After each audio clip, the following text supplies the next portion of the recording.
Faites-vous petit. Mes enfants bien-aimés, vous avez bien fait d'unir votre prière à celle du pape et à celle de toute l'Église. De cette façon, votre rencontre avec le ciel peut se dire réellement universelle, et elle devient vraiment une force. Je suis Jésus, votre divin maître et l'époux de vos âmes. Je suis ici pour vous manifester mes désirs et mon amour. Je suis au milieu de vous, je prie avec vous et pour vous. Qu'obtiendrons-nous?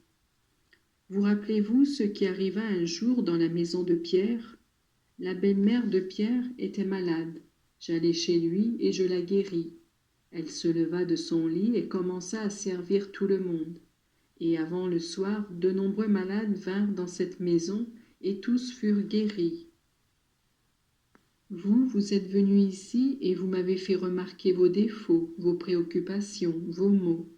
Eh bien moi, j'agirai comme chez Pierre, je vous guérirai, je vous donnerai force, je vous aiderai à supporter, à croire, à espérer et à aimer.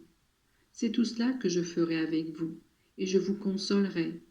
Vous, toutefois, vous devez imiter la belle-mère de Pierre et devenir des apôtres de bien de manière à rappeler à la foi et à la prière beaucoup d'autres personnes malades dans leur esprit et qui ont besoin d'aide. Les grâces qui vous sont utiles pour obtenir la vie éternelle, moi je vous les accorde toujours, mais la foi est indispensable, et c'est mieux encore si elle est accompagnée de la patience qui rend l'attente méritoire.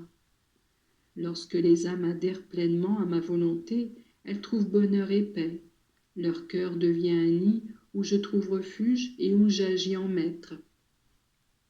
Mes enfants sont impatients de bonheur, mais ils se trompent s'ils l'identifient à la possession des choses humaines. Ceux qui m'aiment sincèrement et simplement n'ont pas trop de désirs. Les désirs de l'âme aimante se confondent avec les miennes, c'est pourquoi je dois forcément accorder tout ce qu'elle me demande.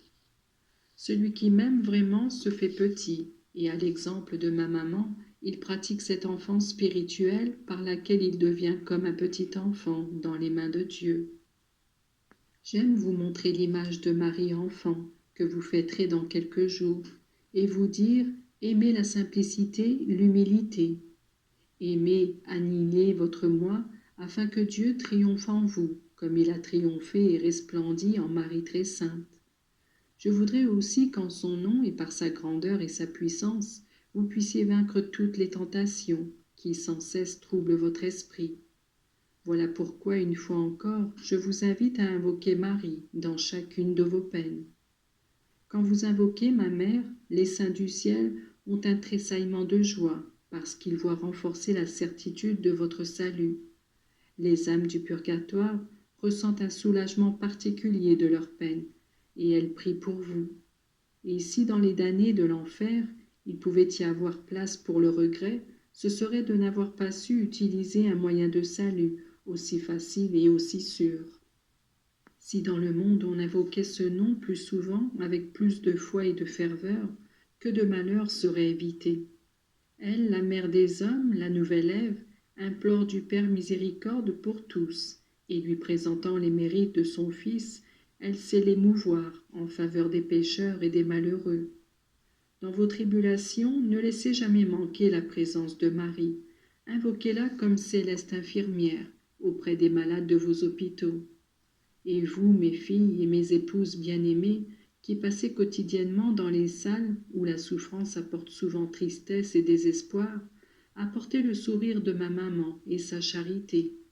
Que les malades, en vous voyant, puissent avoir des pensées de dévotion envers cette créature sublime, qui a fait de sa vie une offrande généreuse et joyeuse pour tout le monde. Que ce serait beau si chacun se demandait en toute occasion quel serait le comportement de Marie, et s'il savait ensuite en faire autant, on assainirait la société et les familles deviendraient des oasis de paix. Mes enfants, c'est avec amour et avec joie que j'ai accueilli votre prière.